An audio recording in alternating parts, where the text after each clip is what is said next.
ආයුබෝවන් දුවේ පුතේ 10 ශ්‍රේණියට අදාළව පළවෙනි පාඩම වෙන පරිමිතිය කියන පාඩම මම ඕගොල්ලන් එක්ක මුලින්ම සාකච්ඡා කරා.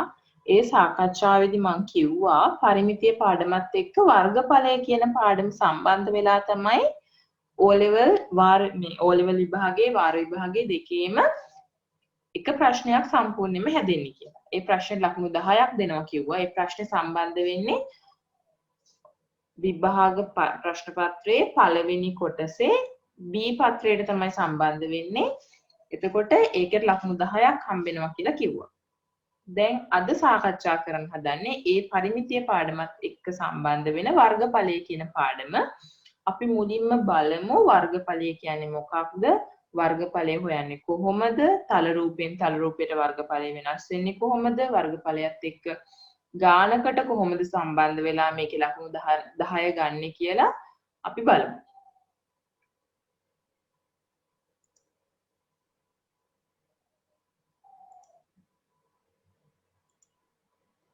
මුලින්ම තල රූපවල වර්ගඵලය. අපි මේ පාඩමේදී සාකච්ඡා කරන්නේ තල රූපවල වර්ගඵලය. වර්ගඵලය හොයන්න ඝන වස්තු වල වර්ගඵලය හොයන්නත් පුළුවන්, තල රූපවල වර්ගඵලය හොයන්නත් පුළුවන්. මේ පාඩමේදී සම්බන්ධ වෙන්නේ තල රූපවල වර්ගඵලය හොයන විදිය. තල රූපයක් කියන්නේ මොකක්ද? තලයක අඳින රූපයකට අපි කියනවා තල රූපයක් කියලා. පරිමිතියේදීත් මම මේක සඳහන් කරා.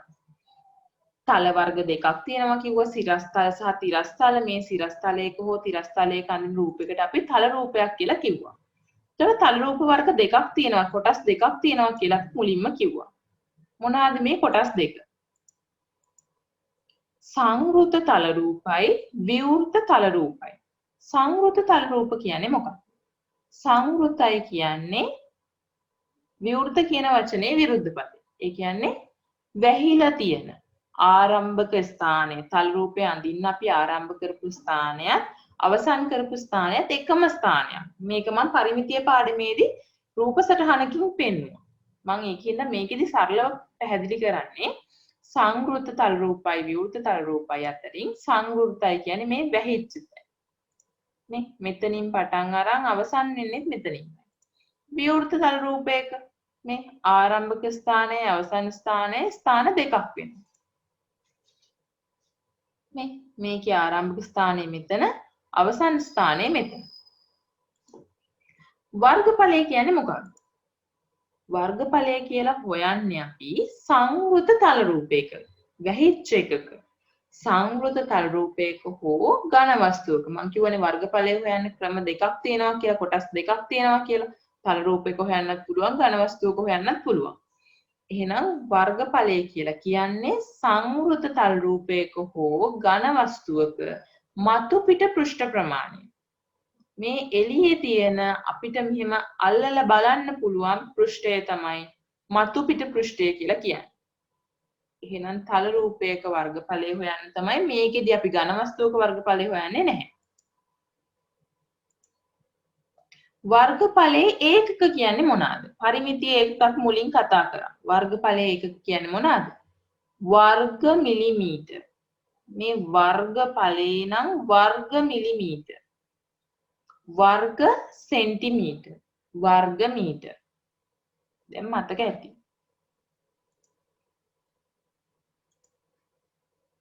තල රූපවල වර්ගඵලයේ යටතේ අපි මුලින්ම කතා කරන්නේ සමචතුරස්‍රය ගැන. සමචතුරස්‍රයේ ලක්ෂණ ඕගොල්ලන් දැන් දන්නවා. පාද හතරම සමානයි. සමාන බව තමයි මේ පෙන්වන්නේ. ඒ වගේම එක් කෝණය අංශක 90 බැගින් වෙනවා. මේ පේන්නේ ඕගොල්ලන්ට එන්නේ ලක්ෂණය. එක පාදයක දිග මං x කියලා පොදුවේ ගත්තොත් හැම පාදයක්ම x බැගින් වෙනව නේද?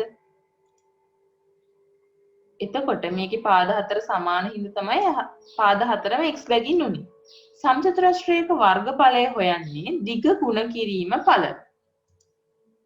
මේ සමචතුරස්‍රයේ වර්ගඵලය නම් අපි හොයන්නේ කොහොමද?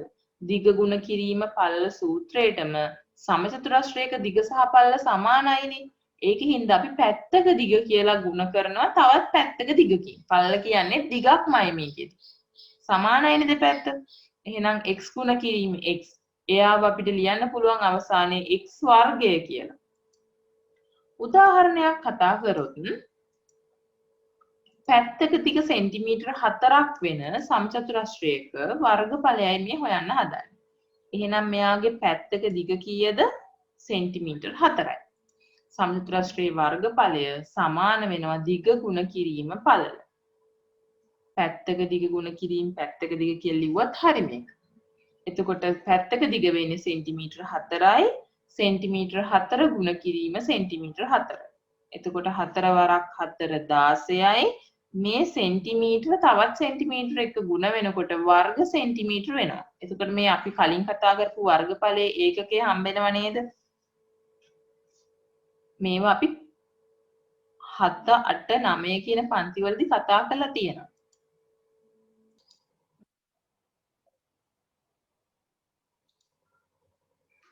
ඊළඟ තල රූපය තමයි පුතේ ඍජුකෝණාශ්‍රය කියලා කියන්නේ. මීට කලින් ඍජුකෝණාශ්‍රය කියන්නේ මොකක්ද? ඍජුකෝණාශ්‍රයේ පාද අතර සම්බන්ධය මොකක්ද කියලා අපි ඉගෙනගෙන තියෙනවා. පරිමිතිය පාඩමේදීත් මම මේක ගැන පැහැදිලිව සටහන් කරා. ඍජුකෝණාශ්‍රයක සම්මුඛ පාද සමානයි. සම්මුඛ පාද සමාන බව තමයි අපි මෙන්න මේ ඉරි කෑලි දෙකකින් සහ තනි ඉරි කෑල්ලකින් දක්වලා තියෙන්නේ. මේ පාදයට මේ පාදය සමානයි. මේ පාදයට මේ පාදය සමානයි. මේ දෙක සම්මුඛ පාද දෙක. මෙන්න මේ පාද දෙක සම්මුඛ පාද දෙක. ඍජුකෝණාශ්‍රයේ සියලු කෝණ ඍජුකෝණී වෙනවා. ඒ කියන්නේ මේ එක් එක් කෝණය අංශක 90 බැගින් වෙනවා. මේ ඍජුකෝණාශ්‍රයේ දිග p කියලා සටහන් කරොත් අපි මේ පැත්ත p නම් මේ පැත්තත් p. මේ පළල පැත්ත q නම් ඊට සම්මුඛ පාදය qම වෙනවා. මෙයාගේ ඍජුකෝණාශ්‍රයේ වර්ගඵලය හොයන්නයි අපිට ඕනේ. එහෙනම් ඍජුකෝණාශ්‍රයේ වර්ගඵලය හොයන සූත්‍රය තමයි දිග ගුණ කිරීම පළල කියන්නේ. අපි දන්නවා දිග කියලා කියන්නේ p, පළල කියලා කියන්නේ q. දිග ගුණ කිරීම පළල, දිග කියන්නේ p, ගුණ කිරීම q පළල, p ගුණ කිරීම q කියන්නේ pq. අපි දැන් උදාහරණයකින් සාකච්ඡා කරමු. ඍජුකෝණාශ්‍රයක අපිට අගයන් දීලා තිබ්බොත් දිග සහ පළලට අපි කොහොමද ඍජුකෝණාශ්‍රයේ වර්ගඵලය හොයන්නේ කියලා. මේ ඍජුකෝණාශ්‍රයේ දිග සෙන්ටිමීටර 7ක් සහ පළල සෙන්ටිමීටර 3ක් වශයෙන් දීලා තියෙනවා. මේ ඍජුකෝණාශ්‍රයේ වර්ගඵලය හොයන්නේ අර කලින් කිව්ව සූත්‍රයටමයි දිග ගුණ කිරීම පද. දිග සෙන්ටිමීටර 7 ගුණ කිරීම පළල සෙන්ටිමීටර 3යි.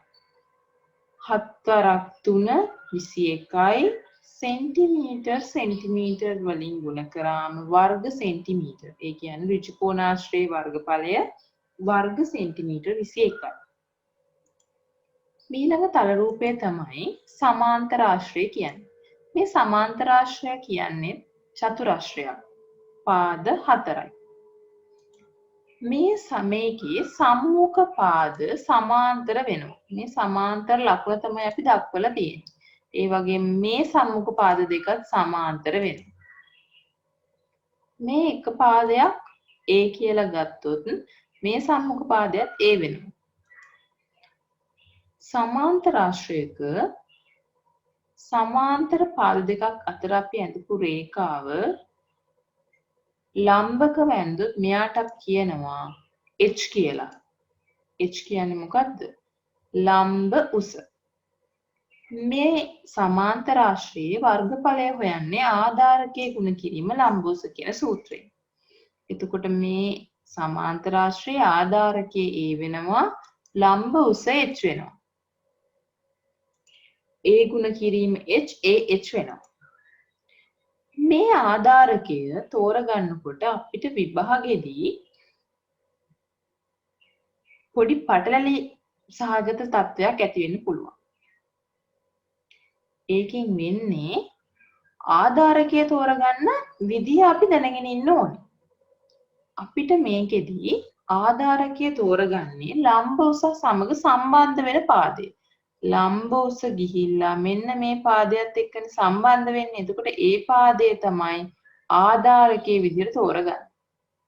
අපිට මේක පිළිබඳව වැඩිදුරටත් විස්තර හොයාගන්න තමයි මම මේ උදාහරණය යොදලා තියෙන්නේ. මේ සමාන්තරාශ්‍රයේ එක පාදයක දිග 12යි අනිත් පාදයේ දිග 8යි කියලා දක්වලා තියෙනවා. එතකොට මේ සමාන්තරාශ්‍රයේ ලම්බ උස h කියලා දක්වලා තියෙනවා.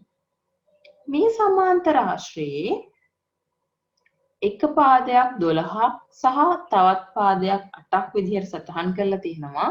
ආධාරක පාදේ මොකක්ද? 12ද 8ද? මේ මං උඩින් සඳහන් කරලා තිබ්බ විශේෂ ලක්ෂණයත් එක්ක මේ සමාන්තරාශ්‍රයේ ආධාරක පාදයේ දිග ඔයගලන්ට හොයාගන්න පුළුවන්. ලම්බකයේ ගිහිල්ලා සම්බන්ධ වෙලා තියෙන්නේ මේ සෙන්ටිමීටර් 8යි කියන පාදයට. එහෙනම් මෙයාගේ ආධාරක පාදය වෙන්නේ සෙන්ටිමීටර් 8. මේ පැත්තට තිබ්බොත් අපිට ලම්බකයක් ඇඳලා මේ පැත්තට තියෙන ලම්බ දුරත් එක්ක සම්බන්ධ වෙන්නේ මොන පාදයේද? මේ සෙන්ටිමීටර් 12යි කියන පාදය. දැන් ඕගොල්ලන්ට පැහැදිලි ඇති ආධාරක පාදයයි ලම්බ උසයි හොයාගන්න විදිහ. ඊළඟට සමාන්තරාශ්‍රයේ වර්ගඵලය කියලා කියන්නේ ආධාරකයේ ගුණ කිරීම ලම්බ උස. එහෙනම් මෙයාගේ ආධාරකය වෙන්නේ සෙන්ටිමීටර් 8යි, ලම්බ උස වෙන්නේ සෙන්ටිමීටර් 10යි. එහෙනම් වර්ග සෙන්ටිමීටර් 80ක් කියලා සමාන්තරාශ්‍රයේ වර්ගඵලය එනවා. ඊළඟ තල රූපය තමයි ත්‍රිකෝණය කියලා කියන්නේ. ත්‍රිකෝණයක පාද 3ක් තියෙනවා, කෝණ 3ක් තියෙනවා. මේ එක් පාදයක් A, අනිත් පාදය B, අනිත් පාදය C. මේ ත්‍රිකෝණයේ ශීර්ෂයක සිට ශීර්ෂයට ඉදිරි නැති පාදයට ඇඳපු ලම්බකයට තමයි අපි මේ ත්‍රිකෝණයේ ලම්බ උස කියලා කියන්නේ. එයාව අපි සිම්පල් h වලින් හඳුන්වනවා. මේ ලම්බ උස ගිහිලා සම්බන්ධ වෙන පාදය තමයි ආධාරක පාදයේ විදිහට හඳුන්වන්නේ. අර කලින් වගේමයි. එතකොට මේ ත්‍රිකෝණයේ මේ ශීර්ෂයට ඉදිරියෙන් තියෙන පාදයේ B නිසා මේ ත්‍රිකෝණයේ වර්ගඵලය හොයනකොට ආධාරකයේ විදිහට තෝරගන්නේ අපි B කියන පාදය. හැබැයි අපිට දීලා තිබ්බොත් මේ ශීර්ෂයේ සිට මෙතනට ලම්බ උස ඇඳලා එතකොට අපේ ආධාරකයේ වෙන්නේ C. මේ ශීර්ෂයේ ඉඳලා මේ පැත්තට ලම්බ උස ඇඳලා තිබ්බොත් අපේ ආධාරකයේ වෙන්නේ A. දැන් මේ ගානේ හැටියට අපේ ආධාරකයේ වෙන්නේ B. ලම්බ උස වෙන්නේ H. ත්‍රිකෝණයේ වර්ගඵලය වෙන සූත්‍රය තමයි භාගය ගුණ කිරීම ආධාරකයේ ගුණ කිරීම ලම්බ උස. එතකොට භාගය ගුණ කිරීම ආධාරකයේ B ලම්බ උස H. BH බෙදීම 2. අර කලින් කිව්වා වගේමයි ආධාරකයේ ලෙස තෝරා ගනු ලබන්නේ ලම්බ උස සමග සම්බන්ධව ඇති පාදයයි. මේ ත්‍රිකෝණයක් මම උදාහරණයට දීලා තියෙනවා. සෙන්ටිමීටර් 7ක් දිග පාදයක් තියෙනවා, සෙන්ටිමීටර් 8ක් දිග පාදයක් තියෙනවා, අනිත් අවසාන පාදයේ දිග සෙන්ටිමීටර් 9යි. මේ ත්‍රිකෝණයේ ලම්බ උස සෙන්ටිමීටර් 9 කියලා පාදයක් එක්ක සම්බන්ධ වෙනවා. මේ ලම්බ උස සෙන්ටිමීටර් 6යි කියලා අපිට දීලා තියෙනවා. එහෙනම් මෙයාගේ ලම්බ උස සෙන්ටිමීටර් 6යි. මේ සෙන්ටිමීටර් 6 කියන ලම්බ උස ගිහිලා සම්බන්ධ වෙන්නේ මොන පාදයක් එක්කද? සෙන්ටිමීටර් 9ක් කියන පාදයක් එක්ක. එහෙනම් ආධාරක පාදය වෙන්නේ සෙන්ටිමීටර් 9යි. මේ ත්‍රිකෝණයේ ආධාරක භාගයේ ගුණ කිරීම ආධාරකයේ ගුණ කිරීම ලම්බ උස. ආධාරකයේ වෙනුවට සෙන්ටිමීටර් 9ත් ලම්බ උස වෙනුවට සෙන්ටිමීටර් 6ත් ආදේශ කරලා අපි උත්තරයක් හොයනවා. මේ දෙකෙන් බෙදන්න පුළුවන් 9 බෙදන්න බෑ. ඉතිරි වෙනවා. ඉතිරි නැතුව දෙකෙන් බෙදෙන්නේ 6. 6 දෙකෙන් බෙදුවාම 3යි. 9 වරක් 3 27යි. ඊළඟ තල රූපය තමයි ත්‍රපීසියම කියන්නේ. ත්‍රපීසියම චතුරස්‍රයක් වෙනවා. මේ චතුරස්‍රයේ සම්මුඛ පාද යුගලයක් පමණක්. මේ වචනේ හරි වැදගත්. පමණක්. මෙන්න මේ සම්මුඛ පාද යුගල පමණක් සමාන්තර වෙනවා. මේ දෙන්න සමාන්තරද? නෑ.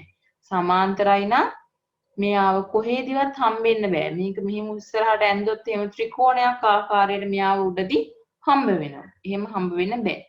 මේ දෙන්න අතර දුර නියතයක් නම් විතරයි හැම වෙලාවෙම වෙනස් වෙන්න බෑ.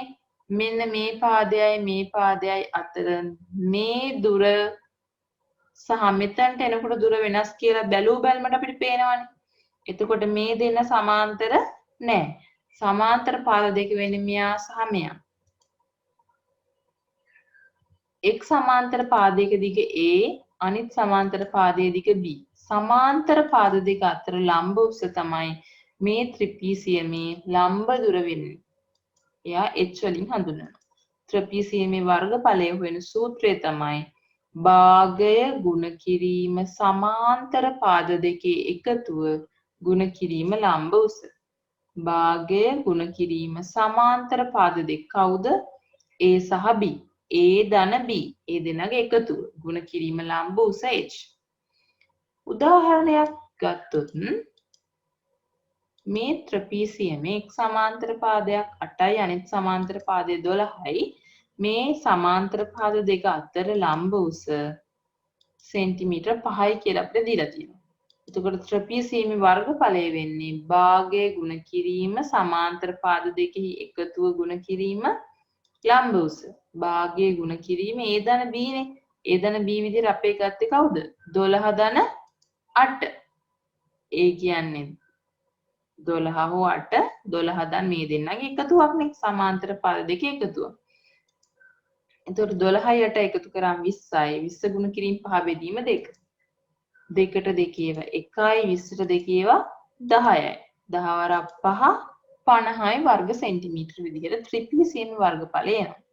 එතකොට මේ ත්‍රිපිසියමේ වර්ගඵලය හොයන සූත්‍රය තමයි අපිට වැදගත්. මෙන්න මෙයා. භාගය ගුණ කිරීම සමාන්තර පාද දෙකේ දිගෙහි එකතුව ගුණ කිරීම ලම්බ උස. ඊළඟට වෘත්තය. වෘත්තයක ලක්ෂණ අංග මොනවාද? වෘත්තයක හරි මැද ලක්ෂයේ කේන්ද්‍රය ඕවලින් සටහන් කරනවා. වටේ තියෙන වක්‍ර රේඛාව පරිධිය එයාව C වලින් දක්වලා තියෙනවා. පරිධිය සහ කේන්ද්‍රය අතර ඍජු දුර අරය R විදිහට හඳුන්වලා තියෙනවා. පරිධියේ එක් කොනක සිට කේන්ද්‍රය හරහා පරිධිය අනිත් කොනට අඳිනු ලබන ඍජු රේඛාව කවුද? කලින් කියලා දුන්නා. විස්කම්භයේ විදිහට හඳුන්වනවා. එයාගේ අකුර D. පරිධියේ එක් පසෙක ඉඳලා අනෙක් පසට යන රේඛාව ඍජු රේඛාව ජාය විදිහට හඳුන්වනවා. දැන් අපි බලමු අරය සහ විස්කම්භය අතර සම්බන්ධය මොකක්ද කියලා. කේන්ද්‍රයේ දෙපස තියෙන අරයන් දෙකක්.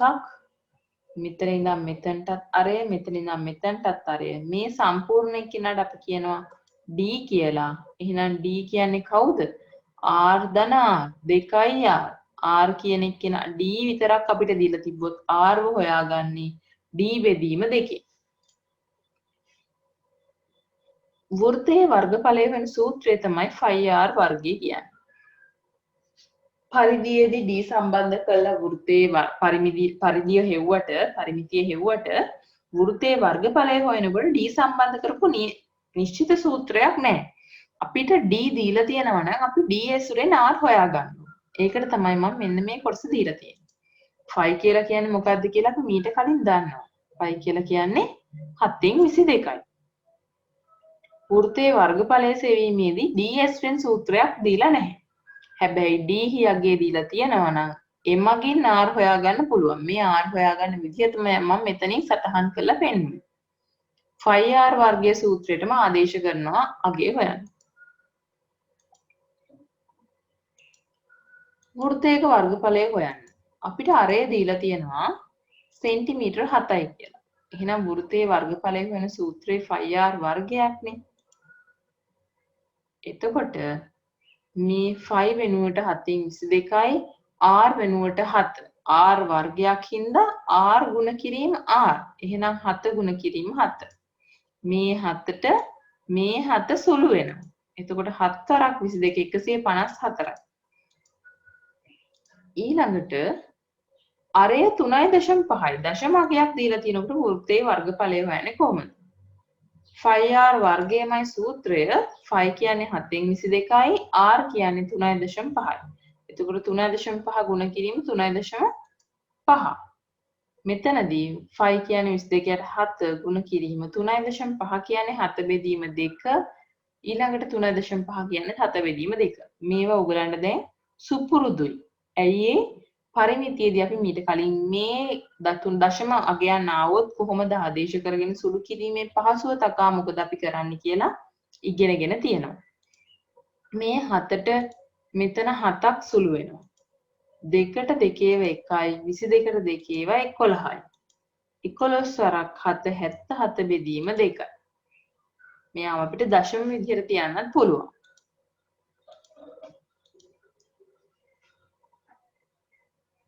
ඔන්න අපිට D දීලා තියෙනවා. D දීලා තියෙනකොට කොහොමද හොයන්නේ? D කියන්නේ සෙන්ටිමීටර 21යි. ඒ කියන්නේ විස්කම්භය. විස්කම්භය 21ක් නම් අපිට R හොයාගන්න ඕනි කියලා මම මුලින් සටහන් කරානේ. එතකොට 21 කියන්නේ D නම් D බෙදීම 2කින් නේද R හොයාගන්නේ. 21 බෙදීම 2 ගුණ කිරීම 21 බෙදීම 2. 5 වෙනුවට 22ට 7. 7ට 7 ඒවා 1යි 21ට 7 ඒවා 3යි. 2ට 2 ඒවා 1යි 22ට 2 ඒවා 11යි. 11 වරක් 3 33 බෙදීම 2 ගුණ කිරීම 21. අගේ එනවා 346.5යි කියලා.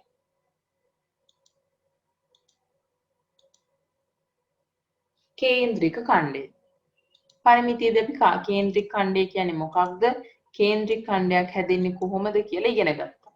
වෘත්තයකින් කේන්ද්‍රය හරහා සහ අරයන් දෙකක් සම්බන්ධ කරගෙන වෙන් කරගන්න කොටසක් කේන්ද්‍රික ඛණ්ඩයක් විදිහට හැඳින්නුවා.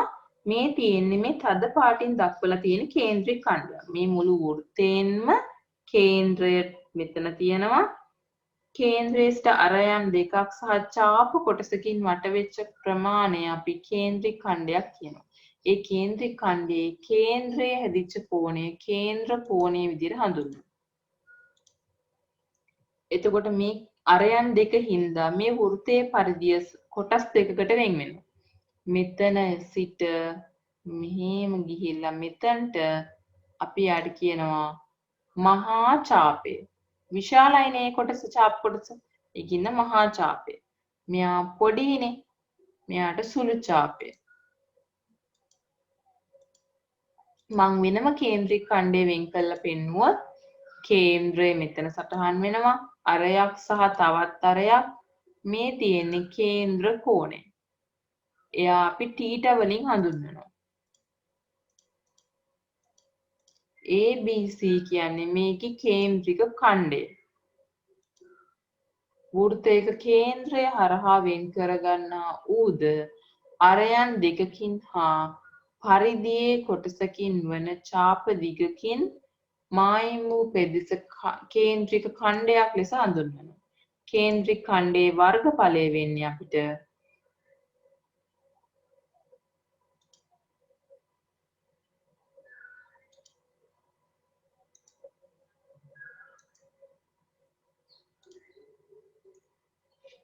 මොකද්ද?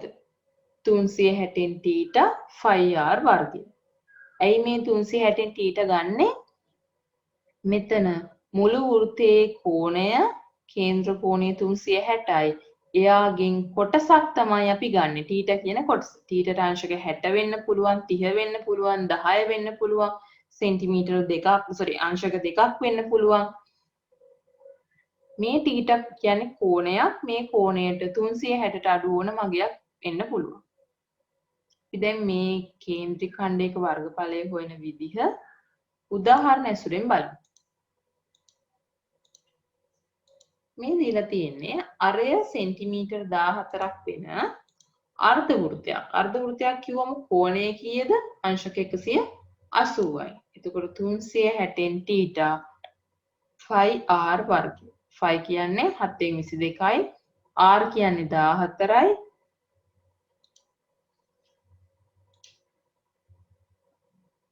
t තීටා කියන්නේ 180යි අර්ධ වෘත්තයක් හින්දා 360න් 180 ගුණ කිරීම 7න් 22 ගුණ කිරීම 14 ගුණ කිරීම 14. එතකොට මේ 180 බෙදෙනවා 360න් 360ට 180 ඒවා 2යි 7ට 7 ඒවා 1යි 14ට 7 ඒවා 2යි දෙකට මේ දෙක සුළු වෙනවා. එතකොට 22 ගුණ කිරීම 14 කියලා අවසානයේ ඉතුරු වෙනවා. එතකොට 22 14න් ගුණ කරාම 308යි වර්ග සෙන්ටිමීටර්. දැන් බලමු ඊට වඩා අංශක 180ට වඩා අඩු කෝණයක්. අපි හිතමු මෙයා 135යි කියලා කෝණේ. සෙන්ටිමීටර් 3.5යි අරය. මොකද මෙතන කේන්ද්‍රයේ තියෙන මෙයා R කියලා අපිට දීලා නැහැ. අපි ඒ දන්නවා කේන්ද්‍රය මෙතන පරිධිය මෙතන නම් ඒ කේන්ද්‍රය සහ පරිධිය යා කරන රේඛාවට තමයි අරය කියලා කියන්නේ. ඒතර අරය 3.5යි. 360න් t ට 5r වර්ගය. 360න් 135 5 කියන්නේ 7න් 22 r කියන්නේ 3.5 ගුණ කිරීම 3.5. ඕගලන් දන්නවා 3.5 කියලා තියෙන එක අපිට ලියන්න පුළුවන් 7 බෙදීම 2යි කියලා. 360 සහ 135 සුළු වෙනවා 8න් 3යි කියලා. 7ට 7 සුළු වෙලා යනවා. 2ට 22 සුළු වෙලා යනවා. 11ක් වෙනවා. 11 සරත් 3 33යි.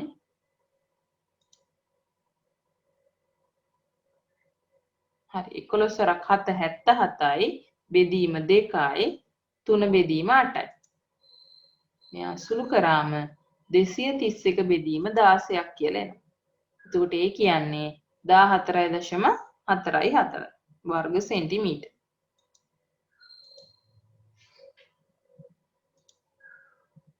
ඊළඟට අපි බලමු වර්ගඵලය හා කේන්ද්‍ර කෝණය දීලා තියෙනකොට අරය හොයන්නේ කොහොමද කියලා. වර්ගඵලය අපිට දීලා තියෙනවා. අපි මෙච්චර වෙලා වර්ගඵලය හෙව්වා. අපිට වර්ගඵලය දැන් දීලා තියෙනවා. කේන්ද්‍ර කෝණය අංශක 180යි. වර්ගඵලය 792යි වර්ග සෙන්ටිමීටර්. ඔන්න රූප සටහන. දැන් කේන්ද්‍රික ඛණ්ඩයේ වර්ගඵලය හොයන්නේ 360න් t ටනේ. t කියන්නේ මෙයාගේ 280යි 5r වර්ගය. කේන්ද්‍රික ඛණ්ඩයේ වර්ගඵලය අපිට දීලා තියෙනවා 792යි කියලා. 792යි වර්ග සෙන්ටිමීටර සමානයි 360න් 280 ගුණ කිරීම 7න් 22 ගුණ කිරීම r වර්ගය. අපි r කියන්නේ කවුද කියලා දන්නේ නැහැ. ඒකේ මේ විදිහටම තියෙනවා. මේ බෙදීම 360 සමාන ලකුණෙන් අනිත් පැත්තට ගියාම කවුරු වෙනවද? ගුණ කිරීම 360ක් වෙනවා. මේ බෙදීම 7 මේ පැත්තට ගියාම ගුණ කිරීම 7ක් වෙනවා. මේ 280 මේ පැත්තට ආවම බෙදීම 280ක් වෙනවා. මේ පැත්තේ තියෙන 22 මේ පැත්තට ආවම බෙදීම 22ක් වෙනවා. ගුණ කිරීමක් සමාන ලකුණෙන් අනිත් පැත්තට ගියාම බෙදීමක් වෙනවා. බෙදීමක් සමාන ලකුණෙන් අනිත් පැත්තට ගියාම ගුණ කිරීමක් වෙනවා. එකතු කිරීමක් සමාන ලකුණෙන් අනිත් පැත්තට ගියාම අඩු කිරීමක් වෙනවා. අඩු කිරීමක් සමාන ලකුණෙන් අනිත් පැත්තට ගියාම එකතු කිරීමක් වෙනවා. සමීකරණ කොටසෙත් මේක අපි කතා කරනවා. දැන් දන්නවා. දැන් 792 22කින් සුළු කරාම 792ට 22 ඒවා 36ක් තියෙනවා. 280 40න් බෙදුවාම 7යි 360 40න් බෙදුවාම 9යි. මේ 7ට මේ 7 සුළු වෙලා යනවා. 36 ගුණ කිරීම 9යි. මම මේ වෙලාවේදී මෙයාව ගුණ කරන්නේ නැහැ. මෙන්න සුළු කරන ලේසි ක්‍රම. 36 කියන එකනත් වර්ග පදයක්. 9 කියන්නේ වර්ග පදයක්. r කියන්නේ වර්ග පදයක්. එහෙනම් මම 36ත් ලියා ගන්නවා 6 වර්ගය. 9ත් ලියා ගන්නවා 3 වර්ගය. සමානයි r වර්ගයට. 6 වරක් 3 එයාගේ වර්ගයක්. මේ වර්ග දෙකේ දර්ශක සමානයි. දර්ශක නීතියට අනුව අපි දන්නවා. දර්ශක සමාන නම් අපිට පාද සමාන කරන්න පුළුවන්. එහෙනම් 18 කියන්නේ සෙන්ටිමීටර් 18 කියන්නේ r.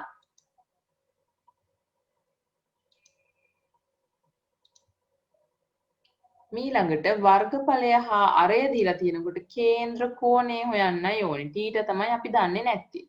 අරය සෙන්ටිමීටර 21යි වර්ගඵලය වර්ග සෙන්ටිමීටර් 462යි. කේන්ද්‍රික ඛණ්ඩයේ වර්ගඵලයයි අපිට ඕනි 360න් ටීට 5r වර්ගය වර්ගඵලය 462යි සමානයි 360න් ටීටව තමයි අපි දන්නේ නැත්තේ 5 වෙනුවට 7න් 22 ගුණ කිරීම 21 ගුණ කිරීම 21 අරේ 21යිනේ දැන් අර කලින් විදියමයි 360 ඒ විදිහට මේ පැත්තේ තියෙනවා ටීටත් ඉන්නවා මම මේ පැත්තේ අනිත් ටික අර පැත්තට අරන් යනවා ඉලක්කම් ටික බෙදීම 7 මෙහිට ගියාම ගුණ කිරීම 7ක් වෙනවා. ගුණ කිරීම 22 මෙහිට ආවහම බෙදීම 22ක් වෙනවා. ගුණ කිරීම 21 මේ පැත්තට ආවම බෙදීම 21ක් වෙනවා. ගුණ කිරීම 21 මේ පැත්තට ආවම බෙදීම 21ක් වෙනවා. 21ට 7 ඒවා 3යි 7ට 7 ඒවා 1යි. 22ට 22 ඒවා 1යි 462ට 22 ඒවා 21යි. මේ 21ට මේ 21 කැපිලා යනවා. 1 බෙදීම 3. මෙතන ඉතුරු වෙන 1යිනේ. 1 බෙදීම 3 සමානයි. ටීට බෙදීම 360. දැන් 360ත් මම අනිත් පැත්තට ගෙනියනවා. එතකොට එයා බෙදීමක් විදිහට ඉන්නේ මේ පැත්තේ. මේ පැත්තට එනකොට ಗುಣ කිරීමක් බවට පත් වෙනවා. 363න් බෙදුවාම ටීට කියන්නේ 120යි.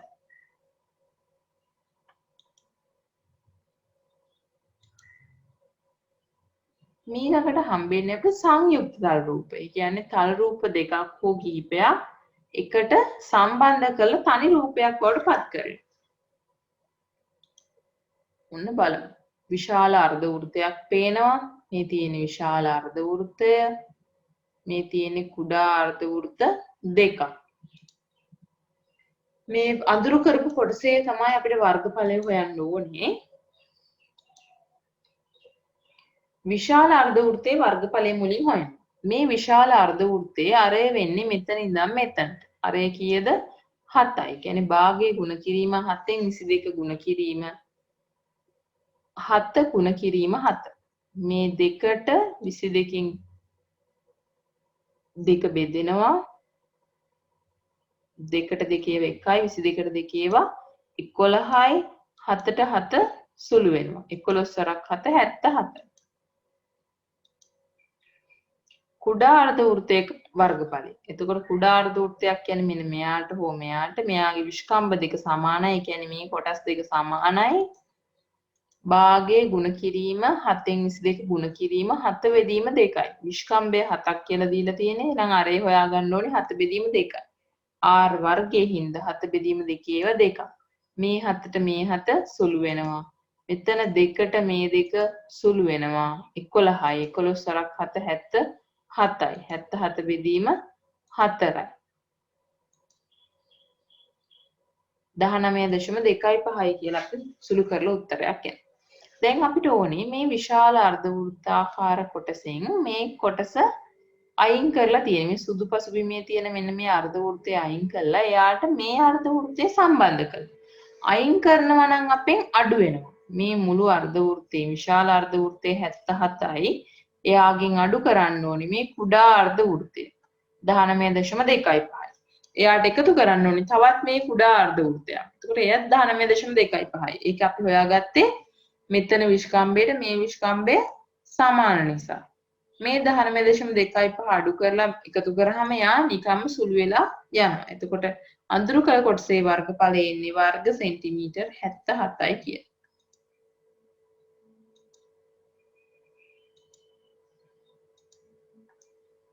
දැන් මේ අවසානයේ මේ වර්ගඵලයත් එක්ක අපොස සාමාන්‍ය පෙළ පසුගිය විභාග ප්‍රශ්න පත්‍රයක 2017 ප්‍රශ්න පත්‍රයේ ගැටලුවකටයි මම මේ අවසානයේ ඔයගලව අරන් ඇවිල්ලා ඉන්නේ. මේකේ පරිමිතිය සම්බන්ධ කරපු කොටසකුත් තියෙනවා. මේ පරිමිතිය සම්බන්ධ කරපු කොටස ඔයාලට දැන් හදාගෙන යන්න පුළුවන්. මෙන්න ගැටලුව. දී ඇති රූපය ABCD ඍජුකෝණාශ්‍රාකාර කොටසකින් හා කේන්ද්‍ර කෝණය අංශක 45ක් වන BCD කේන්ද්‍රික ඛණ්ඩයක ආකාරයේ වූ කොටසකින් සෑදුණු වත්තක දල සටහනකි. මෙහි BD සමානයි මීටර් 14ක් වේ. ඔන්න බලන්න රූප සටහන. මෙන්න මෙතන ඉඳන් මෙතනට 14යි. A B C D E. මෙන්න කේන්ද්‍ර කෝණය අංශක 45යි.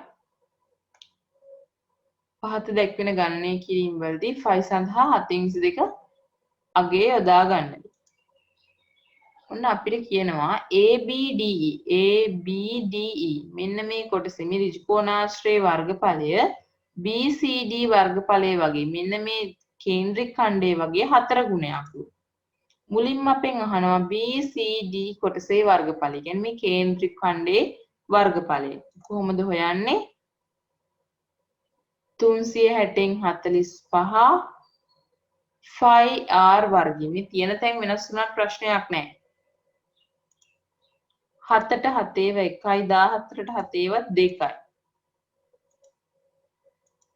45ට 45 1යි 360ට 45 8යි. 8ට 2 4යි 2ට 2 1යි. 4ට 2 2යි 11ට 2 17ට 2 7යි. 2ට 2 1යි 22ට 2 11යි. 11 වරක් 7 77යි. මේ කොටස 77යි. එහෙනම් මෙයා වගේ කී ගුණයක්ද? 4 ගුණයක් මේ ABDE කියන කොටස. AB දිග හොයන්නයි තියෙන්නේ. මේ ඍජුකෝණාශ්‍රයක් මේ ඍජුකෝණාශ්‍රයේ වර්ගඵලය වෙන්නේ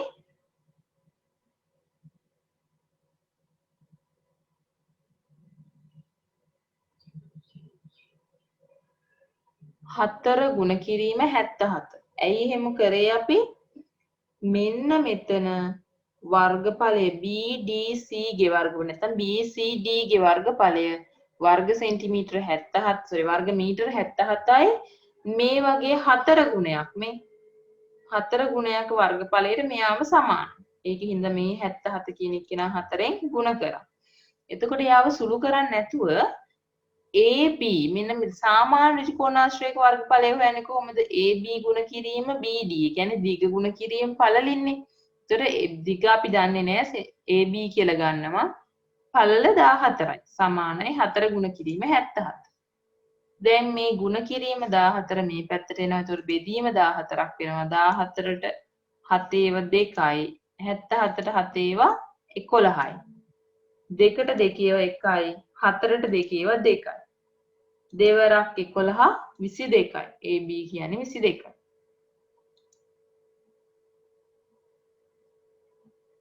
මේ වෙනකොට ඕගොල්ලන් වර්ගඵලයේ සියලු සූත්‍ර දන්නවා. තල් රූපයක වර්ගඵලය හොයන සියලු සූත්‍ර දන්නවා. තල් රූපවල වර්ගඵලය හොයන විදිය දන්නවා. මීට කලින් පාඩමේදී පරිමිතිය හොයන්නේ කොහොමද කියලා දන්නවා. කේන්ද්‍රික ඛණ්ඩයක, වෘත්තයක, සමචතුරාශ්‍රයක, ඍජුකෝණාශ්‍රයක ඕනම තල් රූපයක පරිමිතිය හොයන්න දන්නවා. දැන් මේ කොටස් දෙකම සම්බන්ධ කරලා තමයි වාර විභාගෙදී සහ අපොස සාමාන්‍ය පෙළ විභාගයේ ලකුණු 10 ගැටලුවක් සම්බන්ධ වෙන්නේ. දැන් මම ඉස්සෙල්ලා 2017 කොටස කරානේ. එතකොට අපිට 2017 කොටසින් තව කොටසක් සම්බන්ධ වෙනවා පරිමිතිය කොටස. මම ඔතනට යොදලා තියෙන්නේ වර්ගඵලයේ කොටස විතරයි. දැන් ඔයාලට පුළුවන් සම්පූර්ණ ලකුණු 10ක ගැටලුව අවසන් කරන්න. මේ පාඩමේදී මේ අවසානයේදී සාරාංශයක් අමු අපි මේ පාඩමේ මොනවද අපි ඉගෙන ගත්තේ කියලා. මුලින්ම වර්ගඵලයේ ඒකක කියන්නේ වර්ග මිලිමීටර්, වර්ග සෙන්ටිමීටර්, වර්ග මීටර්. ඒකක යෙදීම අනිවාර්යයි. විභාග ගැටලුවකදී ඒකක ලිව්වේ නැති වුණොත් ලකුණක් අඩු වීමේ හැකියාව වැඩි. සමචතුරාශ්‍රයේ වර්ගඵලයේ දිග ගුණ කිරීම පළල. ඍජුකෝණාශ්‍රයේ වර්ගඵලය දිග ගුණ කිරීම පළල. සමාන්තරාශ්‍රයේ වර්ගඵලය ආධාරකයේ ගුණ කිරීම ලම්බ උස. ත්‍රිකෝණයේ වර්ගඵලය භාගයේ ගුණ කිරීම ආධාරකයේ ගුණ කිරීම ලම්බ උස.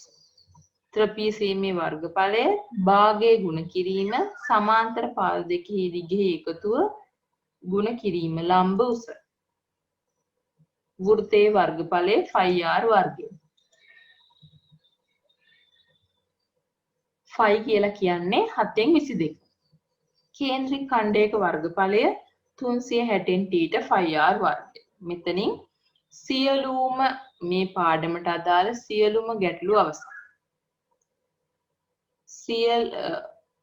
සියලුම විභාග ප්‍රශ්න පත්‍රවල පරිමිතිය හා වර්ගඵලය සම්බන්ධ කරලා තියෙන පළමු පත්‍රයේ B කොටසේ ගැටලුව සම්පූර්ණයෙන් අවසන් කරන්න ඕගොල්ලන්ට දැන් හැකියාව තියෙනවා. තවත් දවසක මේ වගේම පාඩමකින් හම්බ වෙමු. ස්තුතියි.